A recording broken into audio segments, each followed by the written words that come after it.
evening.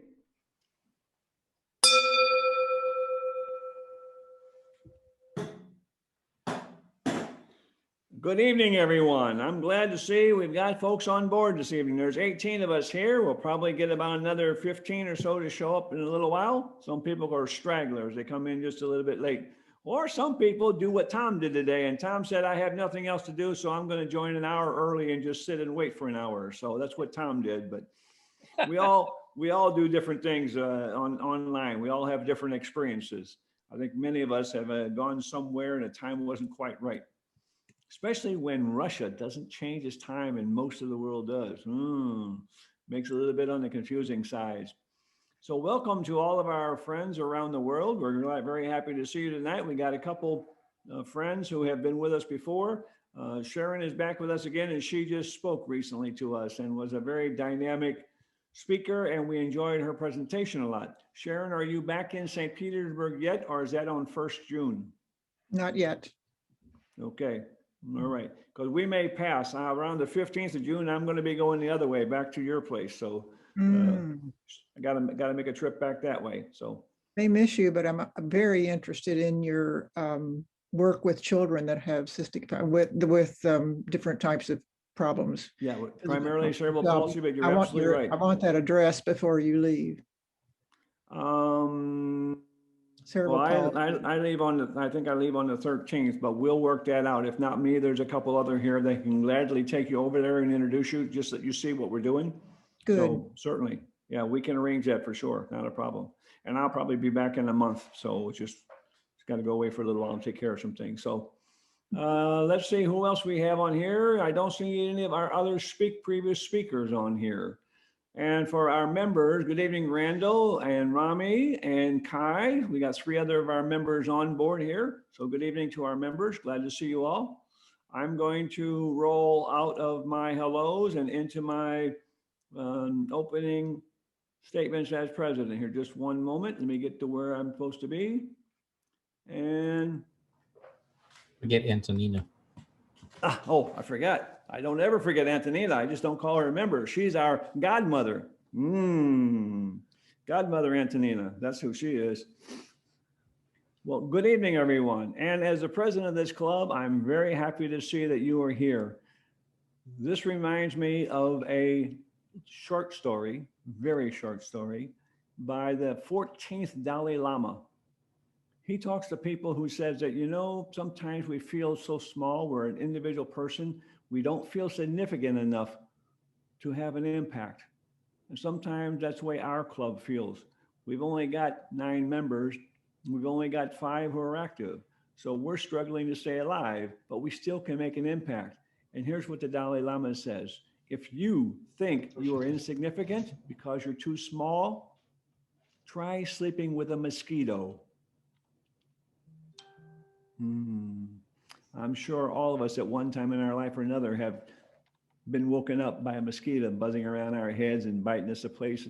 Little bitty guy, but he sure can cause a lot of problems. We're a small club, but we're reaching out around the world and bringing people in from all over the world. And we're doing it because of the speakers that we're bringing in.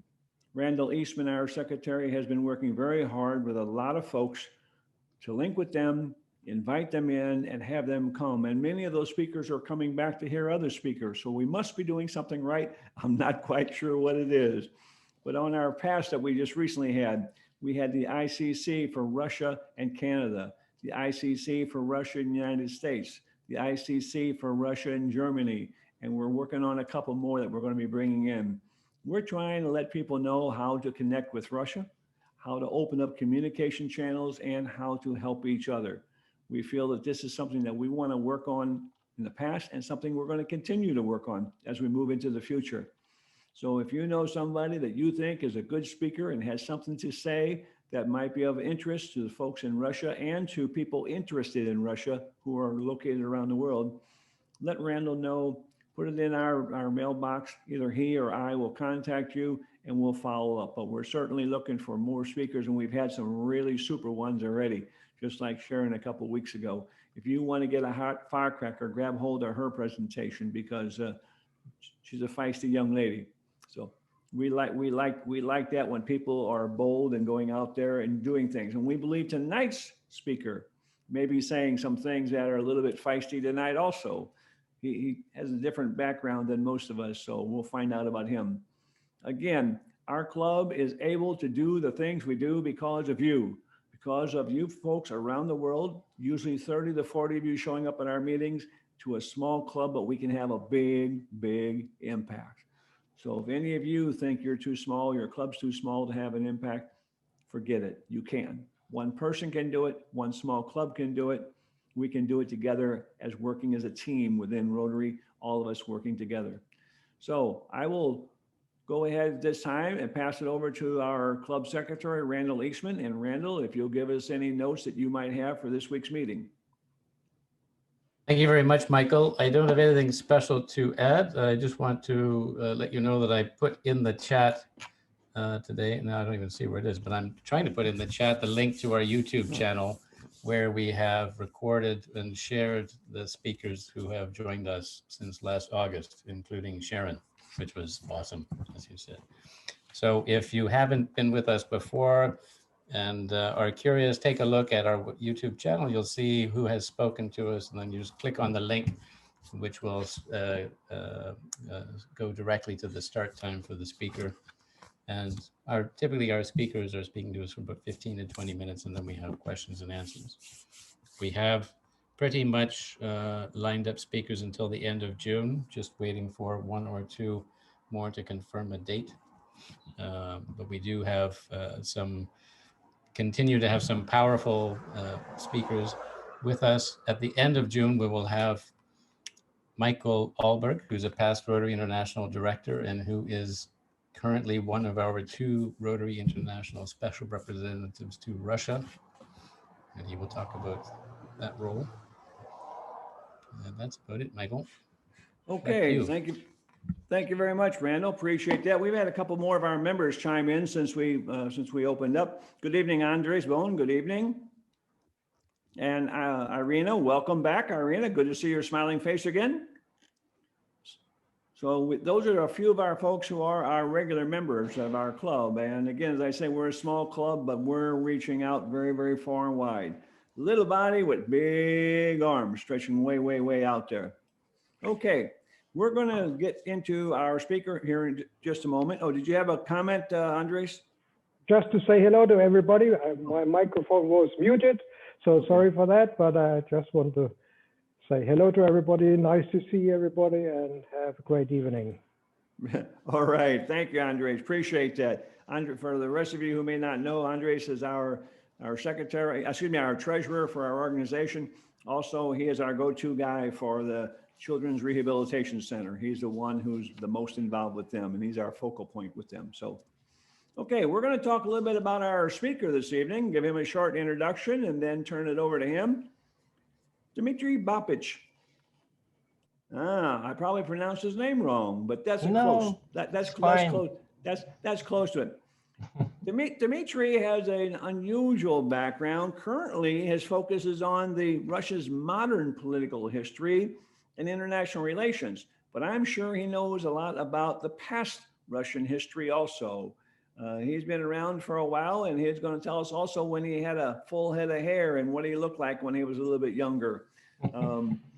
He is a person also that is currently involved with a lot of other news organizations, with the BBC, Al Jazeera, CNN. He has talked on these different channels about Russian policies, international relations. And his perspective is probably not the same as ours, because for almost everybody on the screen, we're not native Russians and we're not here full time. He is. So his perspective is going to be different from the rest of ours. And that's what we want to hear. We want to hear about things that are differently, because we know, and you all have the experience, when you're in America, you don't believe what you hear about Russia. And when you're in Russia, you don't believe what you hear about America. You got to be there to experience it and know what's really going on. So Dmitry is going to tell us a little bit about that. Dmitry, Randall will give you a screen share and you can start your presentation now. Thank you. Maybe just a few words before we start the presentation. Michael correctly introduced me. Some of you might have seen me on television before, on BBC or on Al Jazeera English service, or maybe some of you even watch Arabic service, maybe on RT, maybe on other channels. And please ask me any questions, because at least on BBC and on Al Jazeera, I'm usually the bad guy. At least during the last, I would say, 7 or 8 years, I was usually invited as a representative of the forces of evil, and my opponent was supposed to be someone angelic, usually someone from Henry Jackson Society, like Edward Lucas, or someone who depicts Russia in a Kafkaesque way.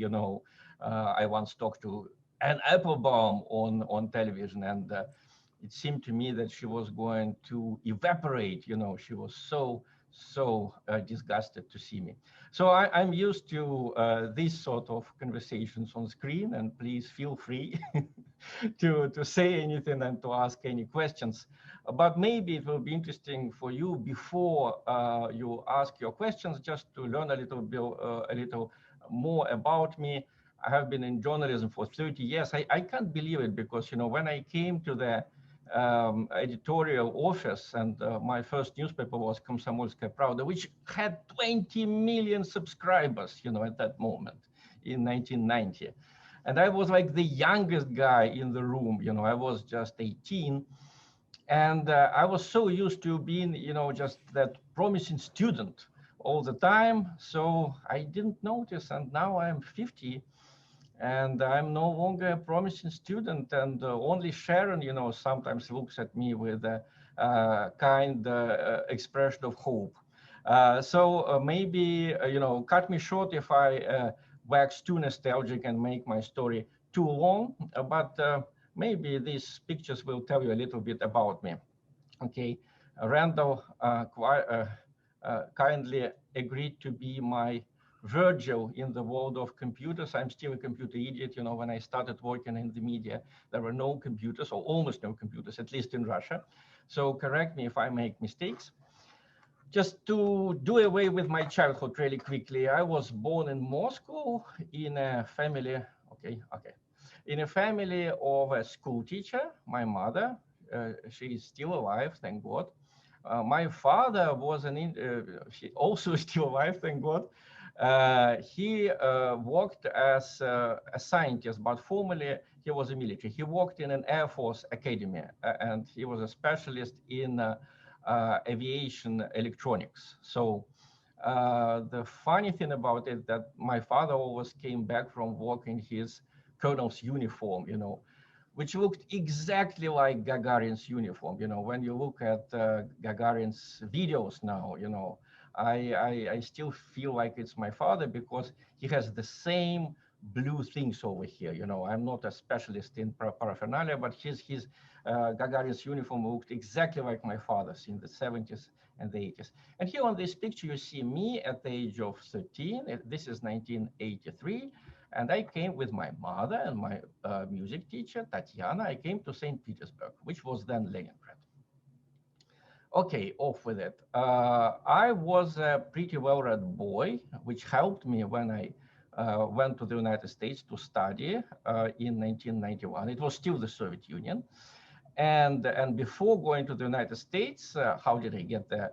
I entered the Moscow State University, the Faculty of Journalism, with only excellent grades.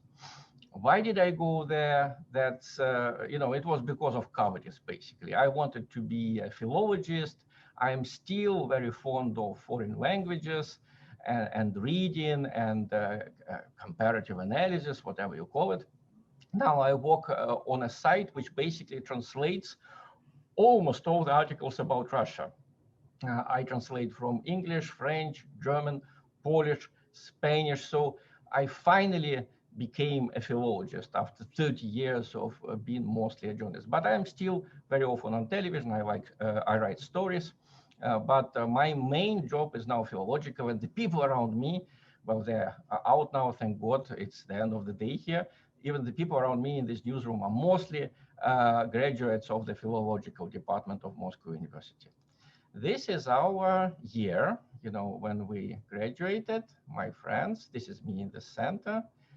Great people. Some of them became famous journalists. You know, maybe some of you know Mariana Maximovskaya. She was in my year, in my group. Maybe some of you know, if you watch Russian television, Gleb Pianych. He was in my year. Many famous people. I'm not going to dwell on it very long. So the question is, am I happy that I chose media instead of literature? Well, I can tell you, yes. And this is the expression of my face that I have after 30 years of working in the media. Okay, my romance with the United States. It started in 1991 when our faculty in the Moscow State University, MGU, we had a very progressive dean. His name was Yasin Zasursky. I'm sure a lot of you know him. He was, I think, one of the first deans in the Russian education system who started an exchange program with the United States. And I was one of the first students. So I went to the United States in January 1991, right after the first Gulf War started. I had excellent professors. You know, this is my professor. His name was John Spiegel. He was a Holocaust survivor. Can you imagine? He was a Hungarian Jew, a personal friend of George Soros, who also happens to be a Hungarian Jew. Told me a lot about him, even suggested that I work for Soros. I was too shy. I didn't do it. And now I think it saved me from a lot of trouble because I would have to answer a lot of questions, you know. So I know about Soros by hearsay from my friend John Spiegel. And of course, my American professors loved me because I already spoke French and German. I was 21. And some of them were from Europe. And I was writing a dissertation or preparing to write a dissertation about Vladimir Nabokov, who also lived in Boston for a long time, teaching at Wellesley College, teaching at Cornell. So it was a very, very happy time of my life. It continued for 6 months. So later, as soon as I had an opportunity at my own expense, I returned to the United States, first as a tourist, if you want. You know, I had so many friends that they introduced me to some people in Moscow who were doing, you know, journalist work there. I even wrote a couple of stories for Boston Globe. Can you imagine, at the age of 20? So basically, I started to work with a woman from Wall Street Journal. Her name was Claudia Rosset. And one of our first trips was to Chechnya. So here you see that unexploded missile, me and Claudia next to that missile. Journalists usually travel in pairs. So her pair, you know, Claudia Roset's pair was Victoria Clark from The Independent. We traveled together, and this is us with Dudayev's bombed palace in the background, formerly known as the Regional Communist Party Committee, awful sin. Well, just a passing remark. If you told me then in 1995, or even in 3 years, in 1998, 1999, that Grozny would look like what it looks now, I would not believe you, because the problem with that city when I was there working as a journalist was that you could not fix appointments. You know, the city was so utterly destroyed that you could not say, oh, tomorrow we meet at the intersection of, I don't know, Minutka and Ulitsa Lenina, because there is nothing left of Ulitsa Lenina, or there is nothing left of Minutka. So I had that problem that it was impossible to fix appointments. The other interesting thing was that during this trip, you always had to be someone's guest. You know, Chechens are very hospitable, very good hosts. They take care of you. It was amazing. We did not fix anything. We just came to Grozny. Maybe we were stupid, but immediately there was a lot of kind people who helped us around, who became our hosts. But when you are someone's guest, it means that your host protects you. And if you are no one's guest, then you are not safe, you know, because anything may happen to you. If the host is not responsible, then, you know, there may be problems. So it was a very interesting trip to Chechnya. Then the next one followed. Many others also followed. And in general, I must tell you that it was interesting. You know, perceptions were different. They started to become different at that time because initially, I remember Americans in general, and also American journalists who came to Russia, they had no idea what Russia was going to become. You know, when people say that, oh, you know, it was some kind of a plot to destroy the Soviet Union, you know, they knew what would happen. No one knew what would happen. And I remember that in 1992, you know, Bill Clinton was asked the question if the former Soviet republics decided to somehow unite again, would you have anything against it? And I remember Bill Clinton answered, oh, if they want to, they can reunite again. You know, I have no problem about it. If it's done in peaceful way, then please, you know, do what you want.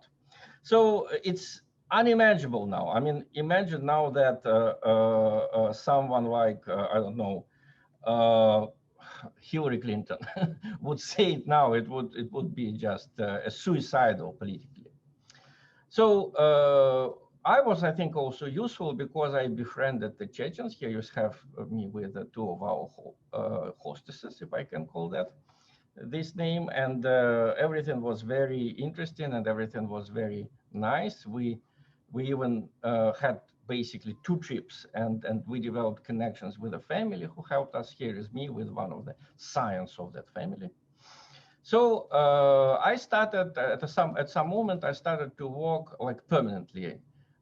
In the daytime, I worked for Komsomolskaya Pravda as a reporter, and in the evening, I worked for Moscow office of the Chicago Tribune. And I was very lucky because there were 2 correspondents. Can you imagine? There was the bureau chief and there was another guy. And I heard them how they discussed writing stories. So I'm sorry, I'm going to use some of their words now, but in this way, I learned how American journalists form their perceptions and how they try to pass them to the public. I remember how, you know, they were writing about the referendum, which basically was supposed to decide whether Yeltsin or the parliament should win in 1993. And they wrote a few words about the laws and about the questions. And then one of them said, gets so bloody complicated. And they immediately made it kind of easier to understand, but of course it did not reflect reality anymore. So in a way, I must tell you that of course journalists are slaves to 2 things. They are slaves to their editors and to the prevailing ideology in their country, especially in ideological countries. I remember how the Soviet Union was formerly an ideological country. I think truly it was an ideological country under Stalin. Under Brezhnev, it was already mostly formal, and under Gorbachev, it was a free country already. You know, but you know, some of the old perceptions were still sitting deep. Unfortunately, you may argue with me about that. The United States now looks to me more and more like an ideological country, and that's a very unfortunate development. So little by little, because I was paid in dollars, can you imagine? I was paid in dollars. I made my trip to the United States. I you know, made my trip to France. I'm not going to show all the pictures. I was becoming a sort of a globe trotter. And one of my friends who had worked in the newspaper started working for television. So I started doing special reports with him. One of the special reports was in the United States. So it was our joint work, you know, and it was very successful. Our first special report was about hotels in the United States. Can you imagine? Then we did a report about Bush's legs, and we did a special report about US Army, which was a little bit flattering, but still it was interesting to see the US Army. you know, I saw a lot of the United States in the 90s. And then you know, I kept trying to return to the moment when I started having doubts. You know, I was a typical Soviet liberal. You know, as you can see from my background and from my education, from my trips. I'm still thinking, when did I start having doubts? I think maybe in 1994. I remember our trip to Chechnya with Claudia Rosette. I was so afraid that she would cancel it or she would just leave me in Moscow, because I wrote an opinion piece for the Moscow Times. I was writing opinion pieces for the Moscow Times. It was a very different newspaper from what it is now. And I remember the headline. The headline was "Curse the Foreign Press." And in that opinion piece, I just mentioned some of the most negativist mistakes which foreign newspapers made in their reports about Russia.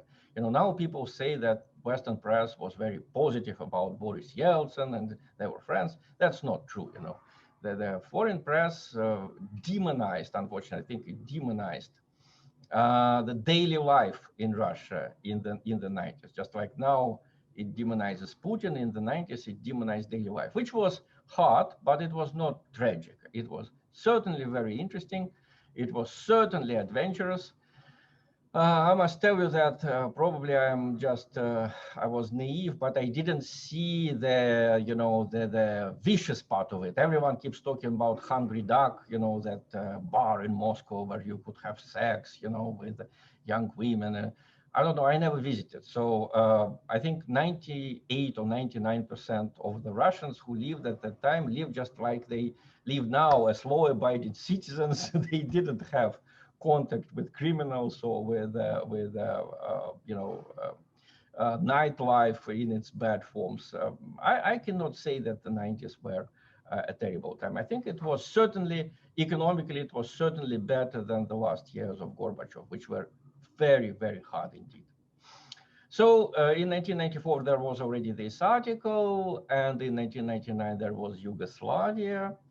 I was working for, first I worked for television in the end of 90s, and then I worked for the Moscow News Weekly for the Russian edition of it. And I was the editor of the foreign page. I was the foreign editor. So it was, again, a very interesting job, but the problem was that I didn't pay any of my correspondents. I had to rely on volunteers. So it was hard, but interesting. Then, unfortunately, the Moscow News basically went bankrupt. By the year 2003, they went bankrupt. And I started working for RIA Novosti. And it so happened that I worked for RIA Novosti. I wrote articles in Russian. Also, I wrote articles in English for Russia Profile, which was a magazine published by RIA Novosti.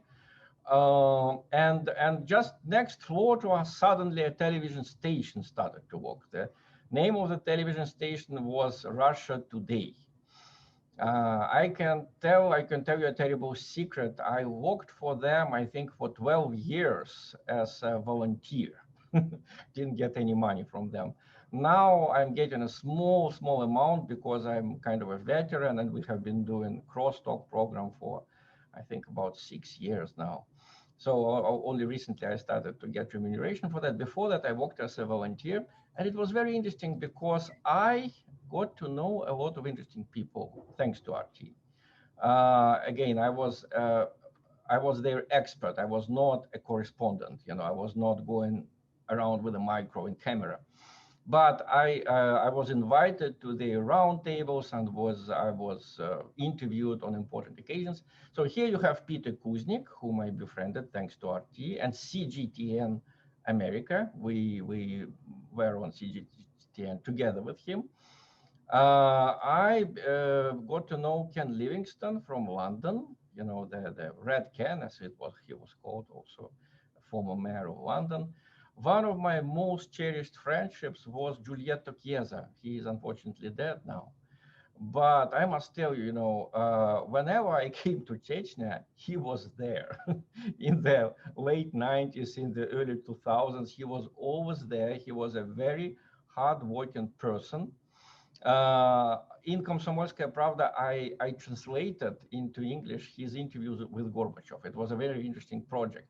Right after 1991, our editor at Komsomolskaya Pravda, the editor of the political department, was Dmitry Muratov, who is now the editor-in-chief of Novaya Gazeta. So we started this project, which was, basically kind of selling Gorbachev's interviews to foreign publications and publishing them in Komsomolskaya Pravda. And I translated Kieza's interviews with Gorbachev into English. So that's how we first met. But if you want to ask me, who was the most honest, the kindest, I would say the most Don Quixote-ish journalist I met in my life, it was Giulietto Chiesa. Okay, thanks to Giulietta Chiesa and thanks to RT, I also got to know Ray McGovern. That's getting closer and closer to our days now. And then also Jess Ventura, a flamboyant guy, but interesting. So basically, if you want to ask me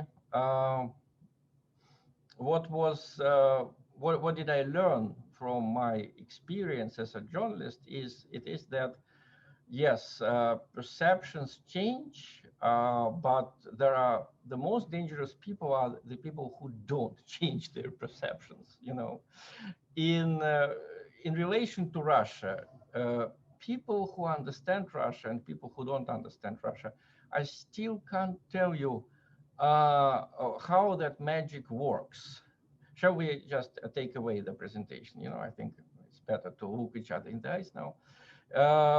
I met people who were not particularly educated, real blue-collar people who came to Russia and who understood everything and who had sympathy and who, managed to create a family here, sometimes even two families, like one friend of mine.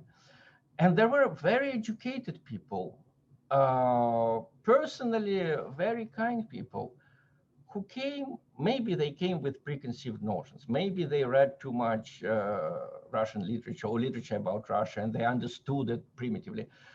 But they did not understand this country, even if they were native Russian speakers, and they depicted grotesque pictures of Russia, I'm sorry if I give you that example. Maybe some of you know, Masha Gessen, I met her in the 90s. She was a beautiful girl then, but already she had this picture of Russia as a, setting for Kafka's novel.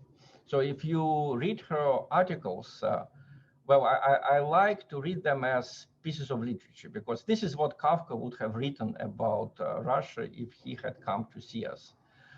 But people think she's a journalist, She's actually a writer. She's an artist, but she's certainly not a journalist, or not a good journalist. So I think that we have to admit that in order to be fair to a country, in order to understand it, you have to change your perceptions as the country changes.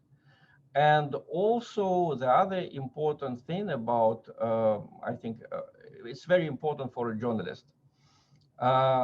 During my work as a journalist, I realized that actually there are no so-called despoties. When people say, oh, that particular country is a despot, it's a basket case, people mean nothing there, public opinion means nothing there. No, even in the countries which have a bad reputation, like in the Ottoman Empire, in the Chinese Empire, people had their ways to influence the government. Every civilization, every nation invented its own ways of preserving human dignity, and every society is finely tuned. Just outsiders may not see it, but every society is finely tuned. Recently, I interviewed our great Arabist, Elena Suponina, and she speaks very good Arabic. She worked in Vremya Novostei. our sister publication when I worked at Komsomolskaya Novosti. And she interviewed all of the Middle Eastern leaders. She interviewed Gaddafi, she interviewed Rabin, she interviewed Arafat many times. So I asked her about Gaddafi. What did she think about him? Because I had a very negative opinion about Gaddafi most of my life, I have to admit. And I asked her, you know, you interviewed him several times. What kind of person was he?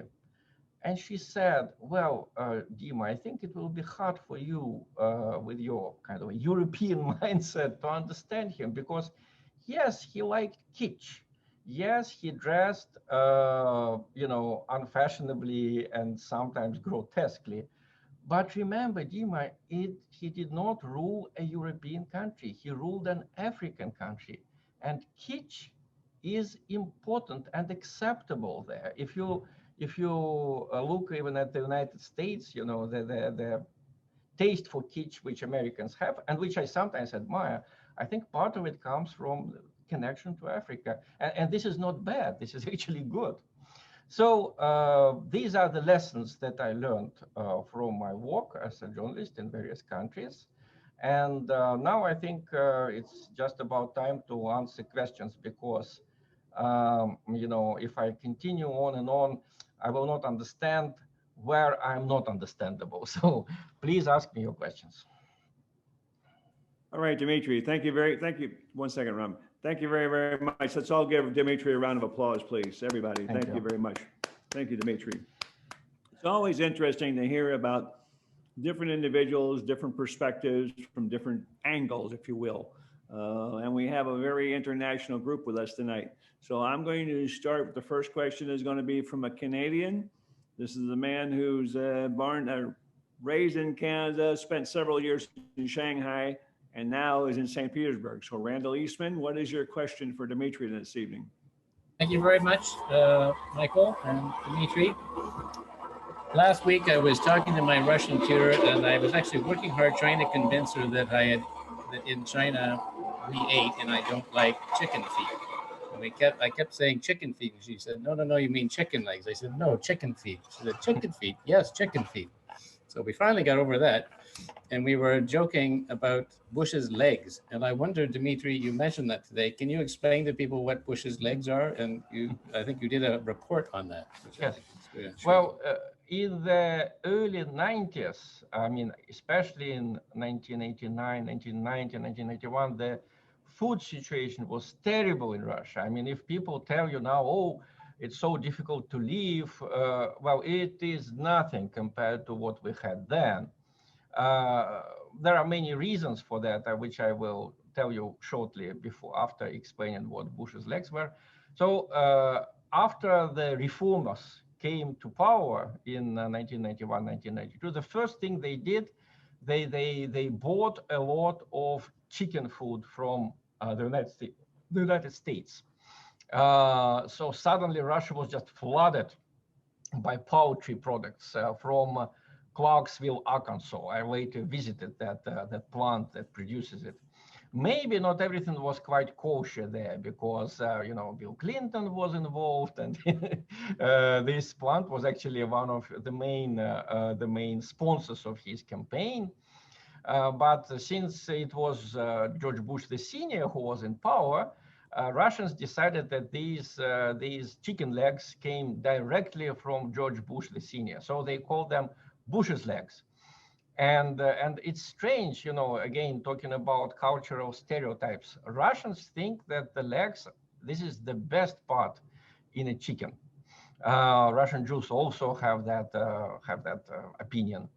And I was very surprised when we were making that documentary in the United States, the special report, that actually Americans prefer the white meat, you know, the chest, so to speak. Maybe it's for reasons of health, but no one cared about health in Russia in 1991. Then the main problem was filling up your stomach.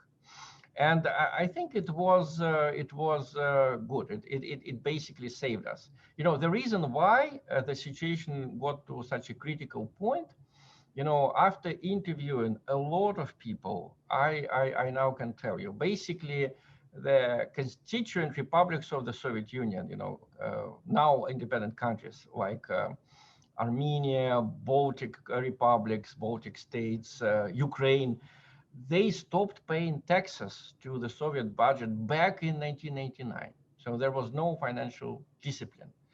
And Gorbachev, because he needed their votes to get elected as the president and to have his way in the Supreme Soviet, which was the Soviet parliament, he said, okay, I understand you have a difficult situation. You can keep your taxes in your countries.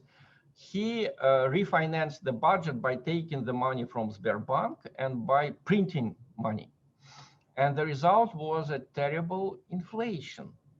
But since in the Soviet Union, you could not officially sell anything not at a fixed price, the result were these terrible lines that you can still see on the old footage, huge lines to food stores and sometimes empty shelves. This was the Soviet variant of inflation. And it was terrible. I remember when it was one of my first years in the Komsomolskaya Pravda, we had a special supplement to the newspaper, which was called Zimovka KP, which means how Komsomolskaya Pravda is going to survive this winter. I mean, you cannot imagine anything like that now. People are not, people are having problems, but none of us is saying, oh, shall I survive this winter? And at the time, it was the mood in the country. It was the feeling, shall we survive this winter? So I am very grateful to Americans and to other people who provided humanitarian help at the time. It was not wasted. It did save a lot of people. And thank God we don't have that economic system anymore now. Very good. Thank you, Dmitry. Rami, you're next. Yes, thank you. Dmitry, how do you stay positive and smile in an environment where there's a lot of negativity, which is the media environment? For me, if I take a newspaper and I spend 15 minutes, I spend the whole day in darkness. So how are you able to do this? I'm interested in this because I'm in banking and we have a very similar area. So I want to know what your opinion is. Newspapers and television, it's not always about sadness. There is actually a lot of humor. And this is how I basically came to like literature. And I told you that initially I wanted to be a philologist. I was more interested in Mark Twain, in Nabokov, in Thomas Mann, but later I found out that almost all of them at some moment in their lives worked as journalists.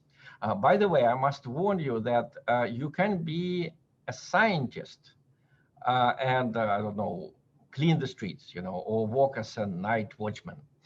But it's very difficult to be a scientist while being a journalist, because when you are a journalist, your head is filled with dates, appointments, statistics, and you physically, you not only have no time, to concentrate on something like a book. Unfortunately, I never wrote a single book. I admire people who wrote so many books. Some of them say they know less than me, but it's being a journalist, it's almost impossible to concentrate on something for a long time. You are always busy doing daily news, keeping track of the news. Yes. Next question, please. Thanks, Dmitry. Dennis Wong, you got the next question. Thank you very much. First of all, I want to thank everybody. I mean, it's really enlightening as far as hearing from you, and this whole program is just really terrific. And first question is an American. One is about what fits the words that fit Russia for us, democracy, socialism, capitalism, optimism, optimistic, open-minded. I mean, when we look at Russia and the Russian people, how should we visualize them in a way? Well, the good thing and the bad thing about Russia is just it's such a huge country with such a long history that actually you can find facts for any generalizations about Russia.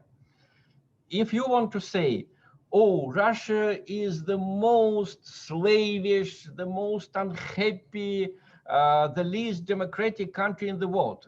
You say it and you can find 1 million facts, in Russian history, in Russian life today. Of course, there are a lot of tragedies happening. Of course, there are huge injustices.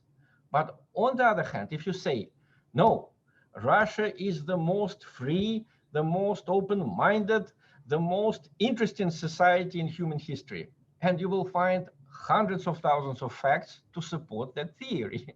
In fact, Russia has never been as good as its leaders, ruling leaders said it was, but also it was never as bad as some of the foreigners portrayed it. And the problem, I think, the problem with Western perceptions of Russia, I think it started in the 16th century when the first foreigners from Western Europe came to Russia. Immediately we had two very interesting trends. If you read, the accounts of Ariarios and others, there was the mainstream account, which was pretty negative.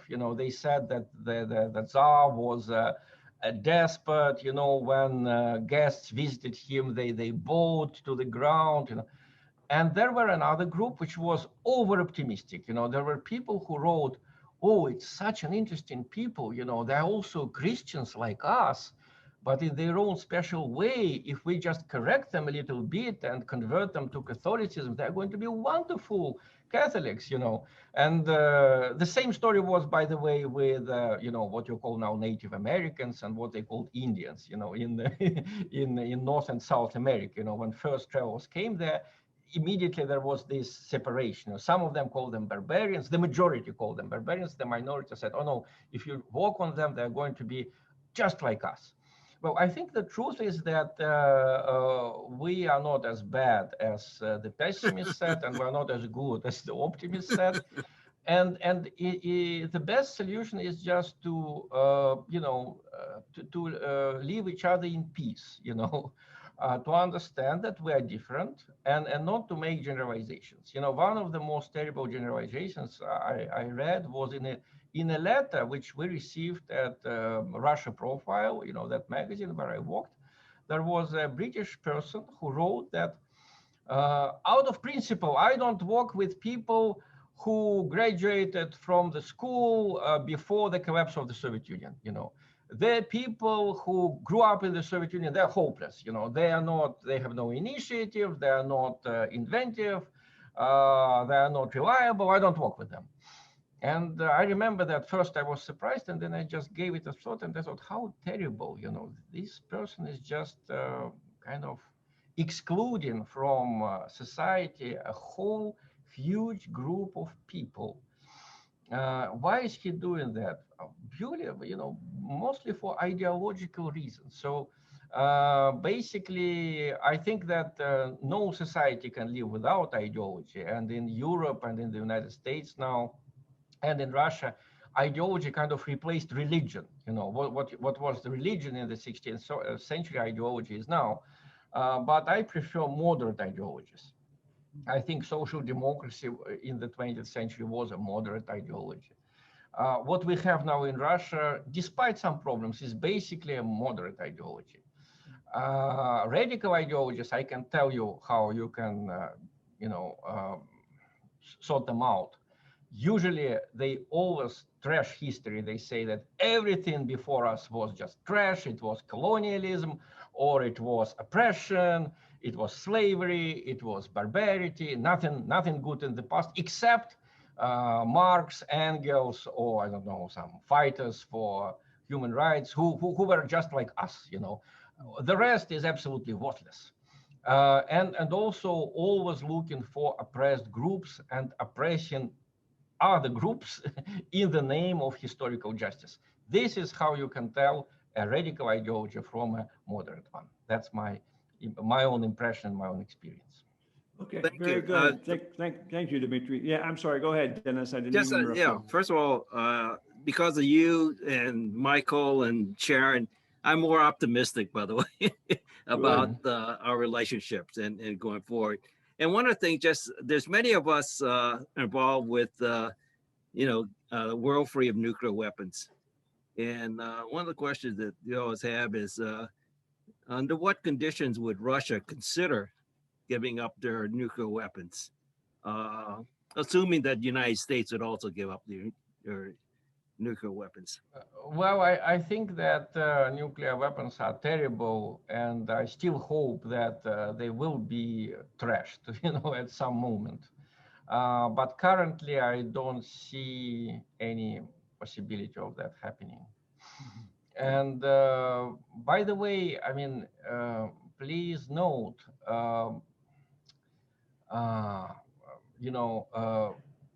the inventors of the machine gun in the end of the 19th century hoped that this terrible weapon that they invented will end all wars, because machine guns looked like terrible weapons in the end of the 19th century. A machine that can destroy 1,000 people in a matter of 2 minutes, in the radius of 1 mile, right?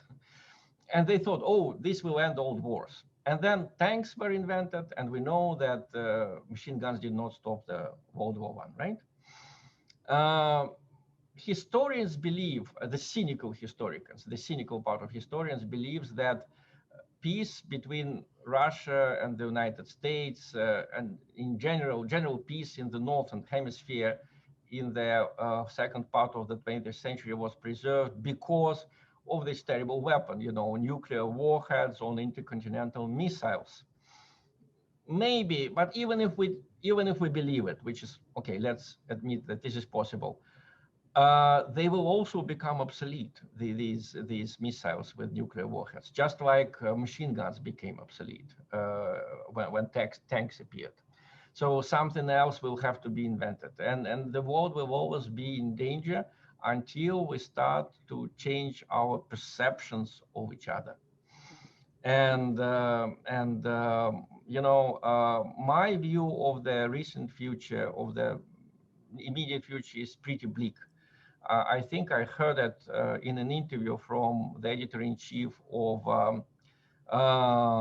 Jacobin magazine in the United States. He said a very wise phrase. He said that basically, if we look at the Cold War period, there was no war between the Soviet Union and the United States, because if these two countries started to really, beat each other, there would be a nuclear disaster and everyone would die. But these countries hurt each other in other parts of the globe, sometimes at the expense of small nations who could not defend themselves. The Cold War was a hot war in Angola, in Nicaragua, right? In Mozambique, in the countries that could not defend themselves. Unfortunately, developing on this, what I can tell you, Ukraine now is what Africa used to be in the 70s. This is the place where the US politicians know they can hurt Russia. They can make Russia feel pain. Russia, on the other hand, understands that, here is Ukraine, which the West is not ready to die for. So that makes Ukraine a very unhappy, dangerous country right now. That is the sad consequence of the coup that they had in 2014. Belarus, on the other hand, it reminds me of the countries of the Soviet bloc in the 70s. I mean, these countries led a very modest life. They were certainly not free politically, but they knew the war would not happen. They were better off than Nicaragua or Angola. So in a way, Belarus now is in the same situation as Poland or Czechoslovakia in the 70s. So before we make any conclusions about what future we want for Belarus, first, Belarusians themselves should decide. And second, I know that Belarusians think about it. Think about this comparison. I think the aim is not to lose the security which Belarus has right now, not to make it another Ukraine, because that is like, okay, I know life was not paradise in Poland in the 70s, but certainly it was better than in Angola in the 70s, or certainly even in the 80s it was better than in Nicaragua. I hope I'm making myself clear. I'm sorry if I'm talking about complicated things. That's fine. Very good, Dmitry. Thank you for the extensive background. your perspective on those different countries is probably different than what our Western perspective was with those countries and the current situations. Our next question is going to come to us from Ted McIntyre. Ted, you want to ask your question, please? Yes, thank you, Dmitry, for the excellent presentation. I had one question. You mentioned in the presentation that during the 90s, you had a friend that was in television, and that through that friend, you got involved with television, including some reporting in the United States. I was wondering if you could tell us more about your relationship with this person that you mentioned as a friend. Was it an associate, a contact, an acquaintance, or was it someone very close to you that maybe you had studied with, or was, just wanted a little bit more information about that. Well, personal relations are very important in journalism. And I think I can give you the name of that person. His name was Mikhail Degtyary. We worked together in the newspaper, but I was lucky. He was actually a cinema director by education. He graduated from VGIK. VGIK is the Russian cinema school, based in Moscow. So having worked in Komsomolskaya Pravda with me, he started his own. First, he just produced videos that were sold as films, Then he started working for Russian state television, RIA, RTR, as it was called in the 90s. And he was very successful. So he used me sometimes as a translator, sometimes as a fellow reporter. Together with him, we visited China, South Africa, the United States several times. I must tell you that in journalism, I think it's very important to preserve some kind of respect in mutual relations, even if you have very different opinions. You must respect your colleagues. I don't believe in the solidarity of journalists, by the way. Of course, and it would be wrong, if journalists just helped each other, it would make them into some terrible elite, even worse than political elite. Journalists should be protecting minors. Then minors will protect journalists, because unfortunately now, why I don't believe in solidarity of journalists, when people are fired, and that happens very often in our profession, if someone speaks out for you, not only in Russia, but in other countries too, it's immediately recorded, the potential employers know that. So that person simply won't get a job next time, right? So how can we help each other? If journalists are fired and then minors make a demonstration helping them, then journalist bosses cannot penalize the minors. And when minors are in trouble and their bosses are firing them, like Mrs. Thatcher in the 80s, then journalists can help. So I believe in solidarity between various professions. I don't believe in professional solidarity. And unfortunately, in the Western perception of Russian journalism, that solidarity is terribly misrepresented. The Western image of Russian media is completely twisted, unfortunately. The West believes that there is a group of nice liberal journalists, really independent, and there are others who are either just evil, they work for Putin, they work for the state, or they are cowards. No, the situation is a lot more complicated. And unfortunately, even the word liberal in Russia is now not particularly popular, a lot less popular than it was in the late 80s, precisely because now some of these so-called liberals were openly, they showed open contempt for people of different opinions, including the rural population of Russia, people who did not accept the so-called market reforms. So the real picture is not what you hear, and please believe me, there are very many honest, good Russian journalists who work for the state. Actually, the free press in Russia in the late 80s it was all state-owned. You know, Moscow News was state-owned in its star years. You know, when that newspaper did publish things that others did not dare to publish. You know, RIA Novosti, where I worked in the early 2000s, was very critical of Putin, very critical of Russia. It helped, you know, a lot of foreign journalists who were critical of Russia, helped them to get information despite being state-owned. So I can give you a lot of facts like that just don't fit, you know, the theory that you hear most often from the West about Russian journalism.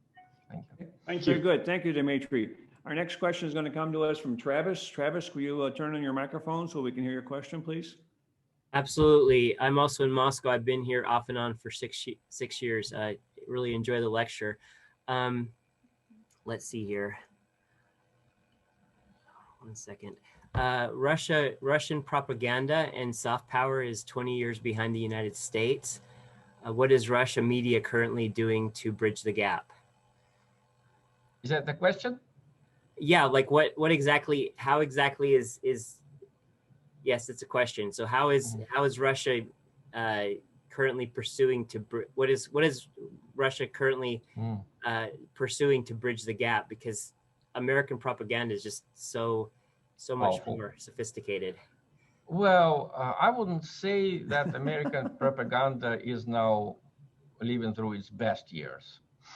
I believed American propaganda in the late 80s. I did think that Saddam was a terrible guy. Before I talked to Yelena Suponina, I thought that Gaddafi was a madman. Now I kind of developed some critical thinking about it, and I see the same patterns everywhere. I mean, unfortunately, one of the typical features of totalitarian regimes is aggression, you know. Part of it is connected to the ideology. Radical ideologies, they always want to take the whole world, not by example, but by expansion. You know, remember early Bolsheviks. Early Bolsheviks, they wanted a world revolution. You know, Russia was devastated by a civil war. They barely held power in Russia, but their phraseology at the time, please remember, it was like, either we take the whole world, especially in the first place, Germany, Britain, the United States, or we will be smashed, we will be doomed. Again, Hitler's Germany, he took Czechoslovakia, he took all of these areas populated by Germans around Germany. He could satisfy himself with that for the time being, but you remember, he kept, you know, stamping his feet and saying, further, further, further. We either we take the whole world or we will be smashed. And now, you know, when I hear from Anne Applebaum, when I read the articles like the end of the West, is the West going to die tomorrow? You know, is it going to be the final year of the Western domination? I'm ready to ask why. You know, you've just had so many victories. You won, or at least you said you won in Iraq. You said you won in Afghanistan. You said you won in Bosnia and in Yugoslavia. Why are you saying that, you know, we are doomed, you know? And then I realized that this is typical for radical totalitarian ideologies. They want the whole world. They say that they want it because they want the whole world to be happy. And then the problem is, how do you quarrel with other countries? Because it's like with criminals. Before you attack someone, you must quarrel, right? The Bolsheviks just said, oh, we're liberating poor people from rich people. These bourgeoisie, they're so terrible, you know, they're making toilets out of gold. They are exploiting poor people. That's why we must attack Finland to liberate the Finnish proletariat in 1940, right? The Germans the Nazis had a slightly different thing, you know, like we were always victims. We were victims of the 30-year-old war. We were victims of the Jews. We have to attack. And the modern Western propaganda machine, they demonize the leaders, and then they substitute the leader for the country, and then they attack. You know, you remember how the war in Iraq started. There was demonization of Saddam Hussein. Oh, he is crazy. he is a rapist. His sons are terrible people. You can't live on the same planet with this monster. I remember how my classmates at the university said, in the morning, "Oh, kill that Saddam, kill that Saddam, make our life so much better." And in reality, I realized, of course, people who are demonized now, Putin or Orban or Kaczynski in Poland, they are not ideal politicians, but they are not the demons which they are depicted as by the foreign media. And my impression is that people are starting to gauge this. People are starting to understand this. In the United States, in Europe, people are less and less inclined to believe this kind of stupid Hollywood formula. There's just a bad guy running that country. We have to kill that bad guy, or we have to remove him from power, and that gives us the right to attack a sovereign country. That scheme works worse and worse now. Now, how can Russia fight with that? I think the worst thing we can do is to imitate it. And unfortunately, in the last 2 years, I've seen some cases when Russians, to my mind, very unsuccessfully, try to imitate this kind of Western propaganda. I think, for example, you probably watched my shows with Peter Lavelle. Peter Lavelle's principle is he never criticizes the United States or other Western countries based on reports by Russian media or by, I don't know, Lebanese media or by Egyptian media. There's a lot of negative articles there. He never quotes that, even though he knows some of this stuff. He always relies on the Western mainstream press. There are enough facts there to make a devastating accusation act against, for example, the policies of Barack Obama. You don't need to invent anything. We're actually privileged. We don't need to investigate anything because everything is before us, like the war in Iraq. 4,000 American soldiers killed. Tens of thousands of people, Americans, maimed. Hundreds of thousands of Iraqis losing their lives. What is the result? It's not a rich country. It's not a democratic country. Worse, it's not loyal to the United States. Iraq led our planes to Syria. Complete disloyalty to the United States. Under Roosevelt, or Teddy Roosevelt, or even Franklin Delano Roosevelt, someone who led such a terrible operation with such terrible results would be, I don't know, thrown out of government, that's for sure. Maybe even put in jail because these are huge losses. And the United States, no one even got demoted. All of these people are running the country still, So basically, we are in a privileged situation. We don't need to investigate. We just need to quote the Western publications correctly. That's why I continue to improve my English, French, and German.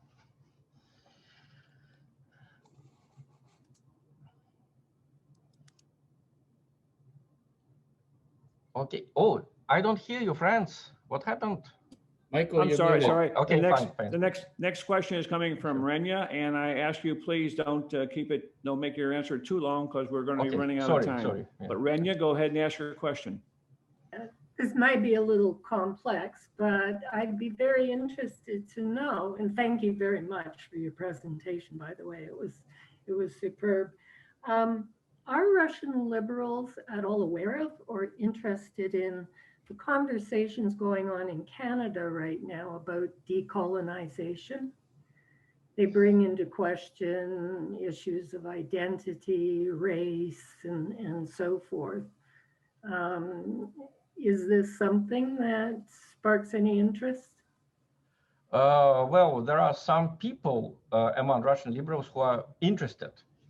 But if you ask me about the population in general and about the intellectuals in general, please remember, Russia is an East European country.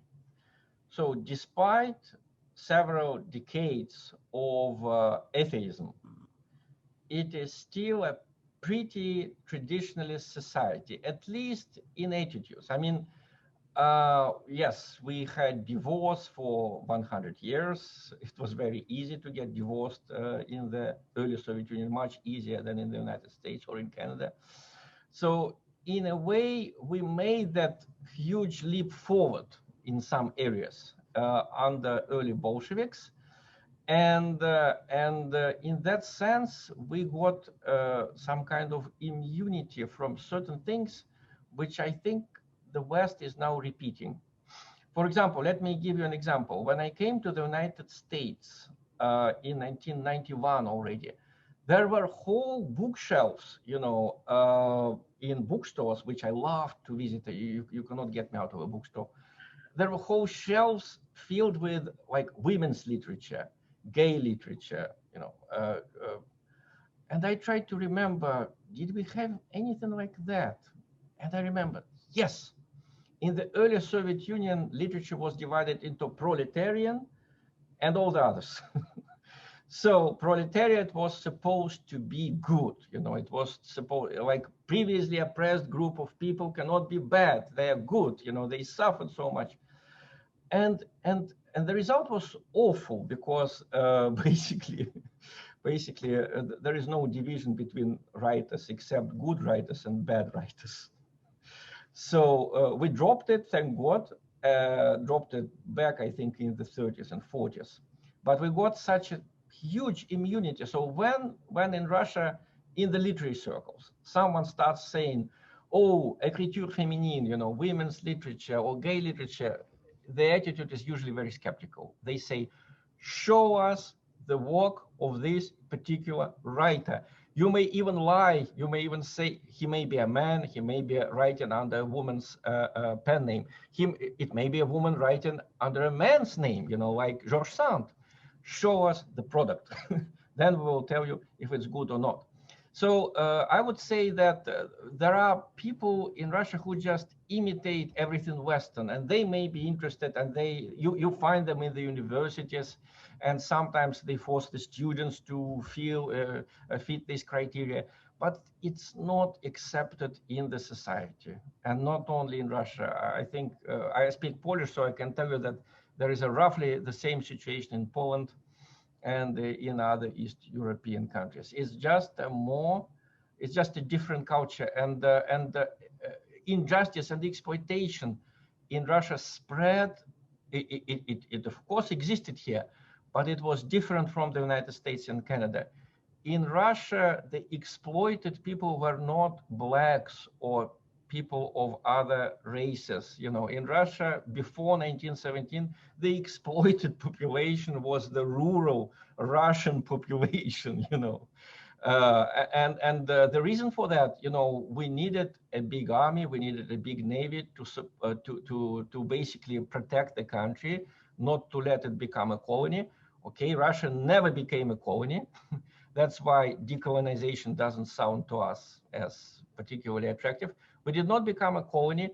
Thanks to that, we have a pretty idealistic image of European peoples, like English and French. For us, these are not oppressors, like for a lot of Indians. These are the civilized peoples, you know, our brothers, if you want, our elder brothers. But the bad thing was total distrust of the state, because the state was the oppressor, you know. The state oppressed its own majority rural population. So this makes Russia, of course, very different from the United States, where blacks were oppressed, and it makes it very different from India, which was a colony. You know, in general, it's just a different history. Yeah. It's different history. Okay. Sorry for making it so long. That's okay, Dmitry. We appreciate your insight. I mean, and this is what we like about the programs that we've been having, is people like yourself and like Sharon previously and other ones come and tell us your own opinion, your own perspective. Because you were talking tonight when you started about perspectives are changing, and it's absolutely true. Sharon talked about not knowing Russia, and then when she came, her perspective changed so drastically. And your own perspective, even being a Russian the full time, has changed drastically over the years. So many of us have changed our opinion, and we really appreciate your comment tonight. Very, very honest, very open, and that's what we wanted to hear. And I'm just going to share one small thing before I finish with the closure, going to the next subject. I spent 26 years in the United States Air Force during the Cold War. So Russia was my enemy. And we learned all kinds of things about bad Russia and how terrible it was and so forth. So when I came to Russia, and I'm sitting in a MiG-21, I'm sitting in a MiG-25 in the cockpit with the controls around me. I'm looking at it and I'm saying, you know, this is just like ours. There's no difference. It's the same. And the people were so friendly, so helpful, so nice. And I've said, how could this person have been my enemy for so many years during the Cold War? We just didn't understand our perspectives that we were given. The information that we were given was drastically different at that time. And so we developed our mindset as to what the Russian would be like. And when I came to Russia, I didn't know what to expect. Being here for 15 years, my perspective has changed drastically. And I understand that we're all alike. And I keep telling folks that we're not different, we're the same. We have different leaders, we speak different languages, but we are the same. So I appreciate your comments tonight. Thank you very, very much. For all of us, let's give him a round of applause again, please, everybody. Thank you very, very much. Maybe Dmitry. just 2 words. What you said is exactly right. But in my last 3 or 4 years, I noticed sometimes people make an opposite mistake. You know, they come to Kiev, they come to, I don't know, other places with special regimes, and they say, why are you talking about some kind of, you know, Russophobia or racism or something? I went to a restaurant, everything was nice, you know. We had some vodka with Yatsenyuk or with Klitschko. He's that kind of guy. Well, please also, before making a judgment, read the newspapers. Talk to various people. In the Third Reich, until 1944, there were milkmaids bringing milk in the morning. Car fares were running. If you were on the street, you might not understand where you are in. So yes, we are the same, but there are terrible ideologies, there are terrible regimes, and sometimes it's not visible immediately. Right. You know, you see what you go looking for. When I take managers to the workshop floor and I say, when you go to the workshop floor, what do you look for? They said, problems. And I said, do you ever find anybody doing anything good or seeing anything great? And they said, no, I'm too busy looking at problems. And I said, that's what you're missing. If you go to the country and you look for something good, you will find it no matter where you go. And if you go there looking for something bad, you will find it no matter where you go. So it's just a matter of what your perspective is. And that's what you were talking about this evening, was perspectives. So I think we just all got to have that right perspective when we're going there. So thank you very much for your comments. Coming up next for our, I need to go to slide share. Some of you notice I did not do the slides the way I normally do them tonight, but I did them a little bit different this evening. I didn't go to the, I didn't go through our 4-way test. And I'm not going to do that right now, but I want to let you know what's coming up. Coming up on May 19th, we have Richard Allen. He's going to talk about Sustainable Cambodia Project and what the Rotarians are doing over there. On the 26th, we got Charles Herberly. He's going to talk about my 5 years in Petrovlovsk. The second is open. We think we've got it filled, but we don't want to confirm that yet because we still need to. It's Karelia. We don't want to confirm the second yet because the person has promised, but we don't have a confirmation on it yet. On the 9th, we have Stephen Stein coming in, or Stein, on the Rotary Council on legislation, which is something that we need to know about as Rotarians for sure. On the 23rd of June, we have a special representative to Russia. Mikhail is going to be here and he's going to talk to us. And then on the 30th, we have Peter Hunter with one of Randall's favorite topics. Something new that we have found out about is Peter Hunter was involved in building the flood protection barrier for the city of St. Petersburg. It has helped us over the last 10 years. There has been a few times when we are very happy to have that protection barrier. So things should be interesting. Should be an interesting May, should be an interesting June. And we're still talking to the people from the Netherlands ICC and with the Israeli ICC, how they're working with the Russians. So we should have more to be coming. Our project is still going on. I'm not going to dwell a lot on that this evening because we don't have a lot of time left, but I am going to ask Andres if we have any update. He's shaking his head no. Andres, do we have any update, any changes from last week on our project? No, we have no changes on the project from last week. We're still in the same situation. Okay. Yeah. Okay, thank you. And for those of you who've been following us, we have 2 children that we've already sponsored, and we're over halfway on the 3rd child as far as finances, getting a 3rd child. We are helping children who have cerebral palsy at the Children's Rehabilitation Center. These are children who show up and cannot walk. They're either carried in or come in a wheelchair, and anywhere from 3 to 6 months later, after rehabilitation, they're able to walk out. Maybe not on their own freely, maybe with braces or cane, but they're able to walk and enjoy life and run around like children are supposed to run. These children are not able to do that when they show up. So we have dedicated our club to take this project, and Andres is the chairperson for that project. So several people on the screen have already donated, and we're working with many more of you to find out about donations for our project. So that tells you a little bit about what's going on with us. Now, I do want to ask a question here, and I'm not sure who I should ask it to, but we have many things coming up in the online conference that we're going to have, the Rotary conference. And I'm curious as to if any of you on the screen are involved in that Russian Hospitality Center or the overall Hospitality Center where we will have the Russian delegation at the international conference. Are any of you involved in that? Is there anybody on the screen that's involved in that? No? Okay. I'm going to see if I can't find somebody to get some information, because I'd like to get some information and provide it to everybody. We can put it in the chat. We can put it in our bulletins, but I'd like, yes, David, go ahead. I'd suggest you write to Stan Miner about that. He can probably fill you in on. Okay. Yep. I know Stan. He's normally a frequent attender to our meetings here, so he's been here many, many times. I'll contact Stan and ask him. But I'd like to find out what they're going to have. I mean, I know it's not live this year, but still there should be some sort of connection, some sort of place to go to find out about it. Yes, David. Yeah, the Intercountry Committee program is in process of going up. Stan will be a presenter, as will Sam Hancock.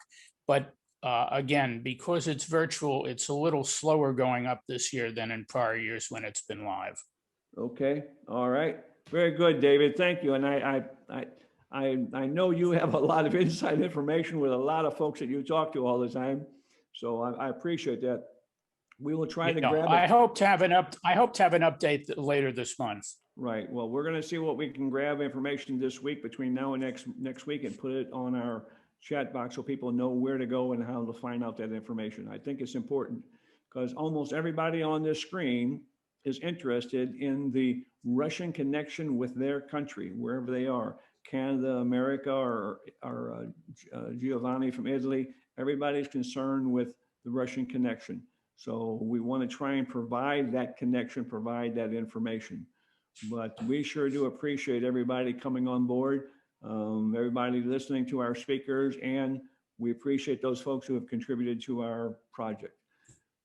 I'm about ready to close. We're at the hour-and-a-half mark. That's normal our target market. We try to keep it to an hour-and-a-half. We don't want to belabor the subject too long because we know many of you got other things to do, and it's not 8:30 at night where you're at, but some other time of the day, and you still got meetings to go to and things to do. So we appreciate your interest in showing up here.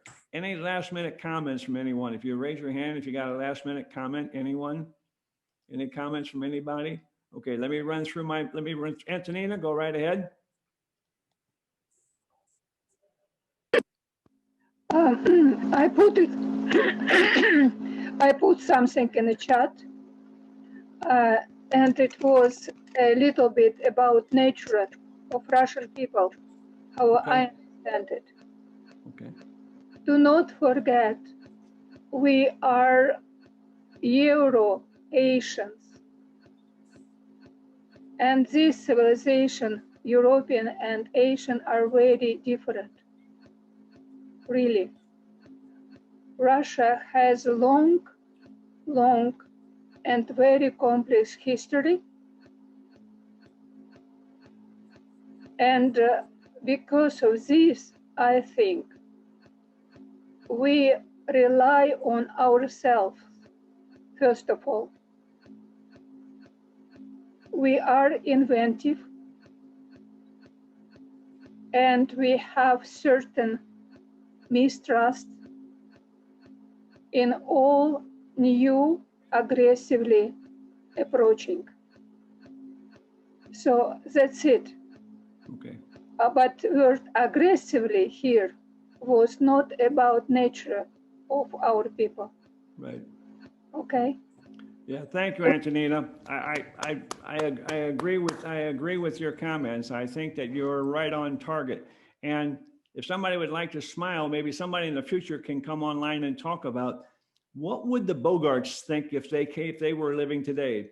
If the Bogarts, the three of them, were here today to rule your country, what would they think about the certain situation?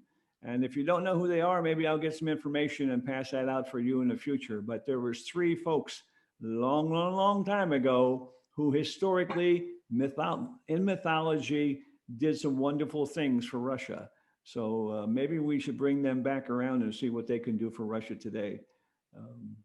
They were heroes in their days, so we'll find out. Okay, any other comments? Rami, any comments as a member? No comments, thank you. Okay, Irina, any comments as a member? No comments, thank you. Thank you. Gabriella? No comments, thank you. Okay, Randall, any comments? I was just thinking today that you're the angel. That you were the angel in the club.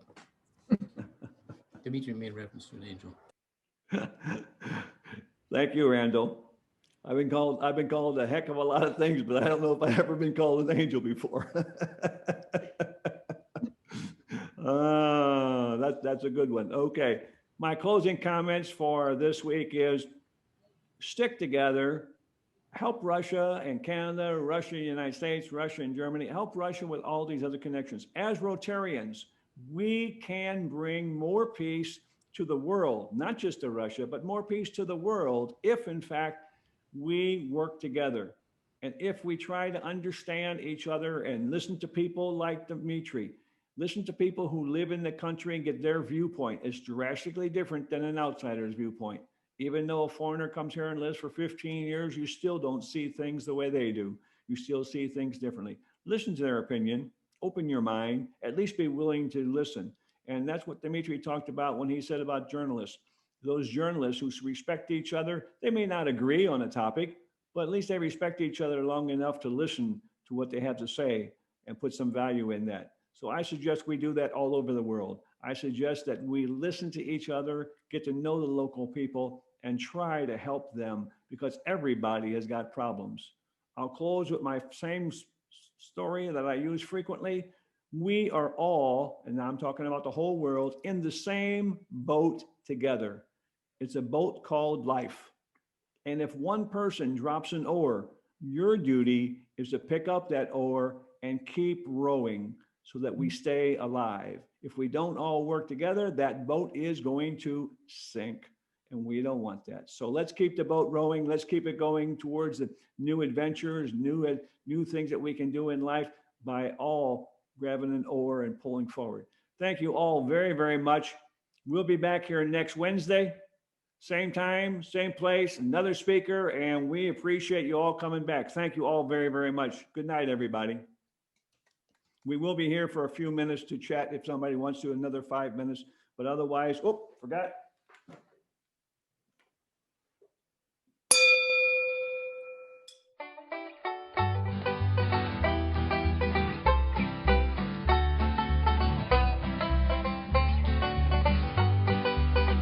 Is it the truth Is it fair to all concerned? Will it build goodwill and better friendships? Will it be beneficial to all concerned? That's a Rotary four-way test. Now many years ago, in 1932, his company was headed down, he knew not what to do. Then Herbert Taylor started on a quest to keep his team from certain doom. He wrote the four-way test. Is it the truth?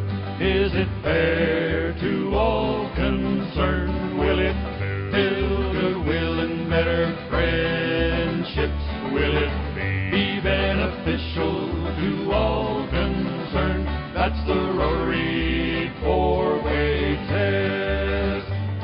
Adopted some years later by Rotarians worldwide, some simple rules for dealing with the people by your side. A guide for life's decisions, no doubt one of the best. Just 24 quite simple words. The four-way test. Is it the truth?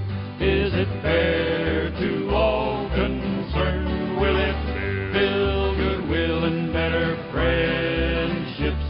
Will it be beneficial to all concerned? That's the Rotary four-way test.